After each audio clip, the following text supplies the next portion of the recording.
Graça e paz, Deus abençoe sua vida, sua casa e sua família. Eu sou o pastor Nil Almeida e quero abençoar você com essa palavra. Miqueias 6,8 que diz: E ele te mostrou ao homem o que é bom e o que o Senhor pede de você, que pratique a justiça, que ame a misericórdia e ande diante de seu Deus humildemente. Queridos, diante desse versículo, eu tenho outro aqui para compartilhar em Gênesis 1:27 que diz: Criou Deus o homem à sua imagem. A imagem de Deus o criou, homem e mulher os criou. Esses dois versículos nos dão o entendimento de que a dignidade, ela tem dois contextos, um bíblico, mas também um moral. Então eu quero falar hoje sobre os benefícios da dignidade. Então vamos lá no contexto bíblico. A dignidade, querido, ela tem a sua raiz na imagem de Deus. Ou seja, o verso que eu li de Gênesis 1:27, ele revela que o ser humano possui valor intrínseco. Ou seja, não por aquilo que faz, ou por aquilo que possui, ou por aquilo que ele conquista, mas por quem ele é diante de Deus. Lembre-se disso. Então a dignidade não é concedida pela sociedade, pelo poder, pelo status moral. Não. Ela é conferida pelo Criador a nós. Mesmo após a queda, lá em Gênesis 3, essa dignidade ela não foi anulada, embora tenha sido ferida pelo pecado. Mas é interessante que por isso toda a obra redentora de Cristo visa restaurar o homem da dignidade perdida pelo pecado. Louvado seja Deus.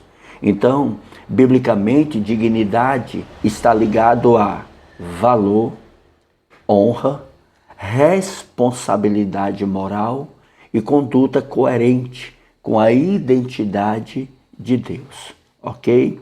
Já no contexto moral, a dignidade, ela exige um viver alinhado com os princípios santos de Deus.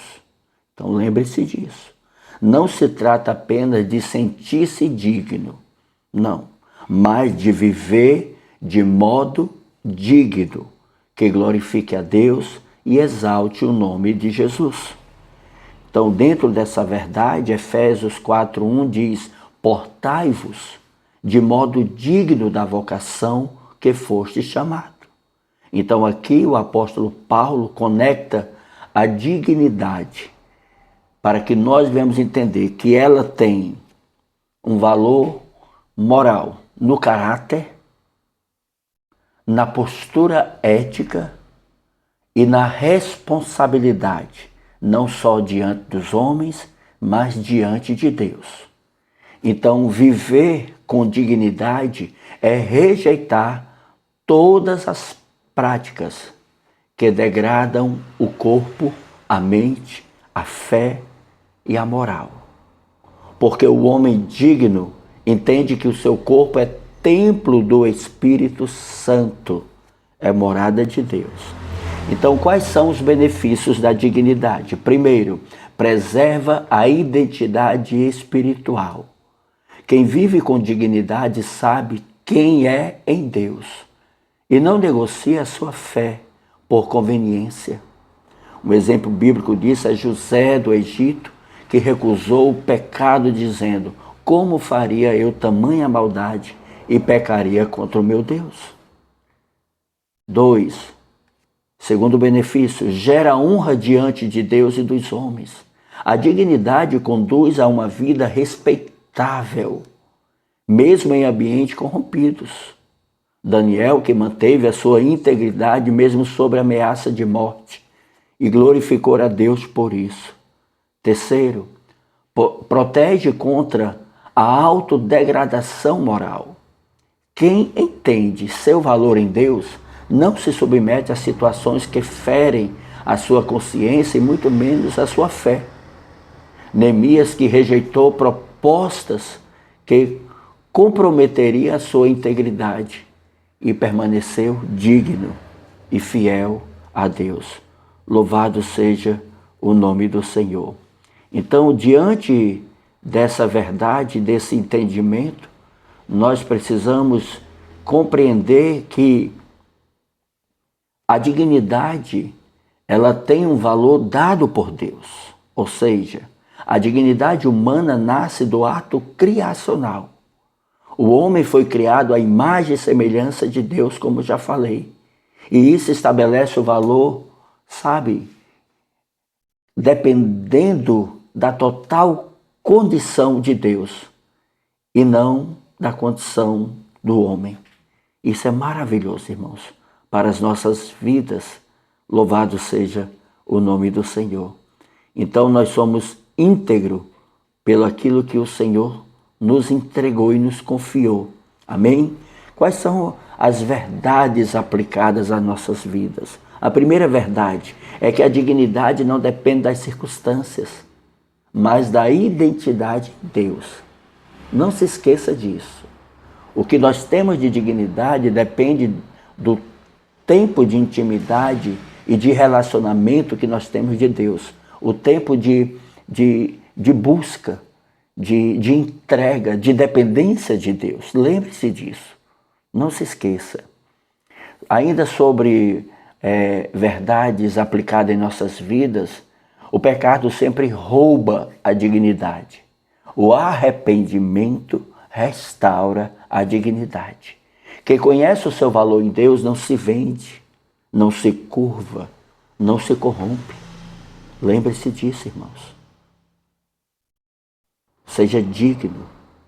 Dignidade é viver alinhado com quem Deus diz que somos e não com o que o mundo exige. Então a nossa dignidade está em reconhecer e entender o amor de Deus sobre nós, a graça de Deus sobre nós, o poder de Deus sobre nós, a morte, ressurreição, ascensão e a autoridade do Senhor Jesus Cristo, que conquistou para restaurar essa dignidade. Cabe a nós preservar isso. Querido, um teólogo ele falou o seguinte: a dignidade humana encontra seu verdadeiro valor quando o homem se submete à vontade de Deus. Olha só, isso é poderoso. John Stott ele diz: a imagem de Deus no homem é a base de toda a ética cristã e de toda dignidade humana. Louvado seja o nome do Senhor. Que coisa linda, querido. Agostinho de Hipona ele disse: o valor do homem não está no que possui, mas em quem ele é diante de Deus. Aleluia. Lembre-se disso. Esse valor, essa importância tem que ser inegociável. E para fechar, meus irmãos, aleluia, a dignidade é um dom divino, é uma responsabilidade espiritual, mas acima de tudo moral. Fomos criados à imagem de Deus, redimidos por Cristo e chamados para viver de maneira digna do Evangelho, preservando o que? A dignidade. Lembre-se disso. A honra que o Criador nos entregou, nos confiou, mas protegendo acima de tudo a fé e testemunhando para o mundo, aleluia, que nós pertencemos a Deus. Então quem entende a sua dignidade em Deus não vive de qualquer maneira, não aceita qualquer proposta e não negocia seus valores. Viva para a glória de Deus, meu irmão, com honra, temor, fidelidade e dignidade. Pai, em nome de Jesus eu oro, eu abençoo sua vida, eu declaro sobre você e sua família a bênção do Senhor. Eu declaro que a dignidade, ela é um valor inegociável na sua vida. Eu declaro em nome do Senhor Jesus que a partir desta palavra você não só entenderá sobre a dignidade, mas você permanecerá vivendo da forma digna da qual foi chamada. Não só diante de Deus, mas acima de tudo diante dos homens, para que saibam da sua origem, aleluia, para que conheçam o Senhor Jesus por meio da sua postura e da sua maneira de viver. Que Deus te abençoe. Não se esqueça, há um Deus nos céus olhando para você, há um Deus nos céus preocupado com você e há um Deus nos céus que ama você. Deus te abençoe, compartilhe com quem você ama.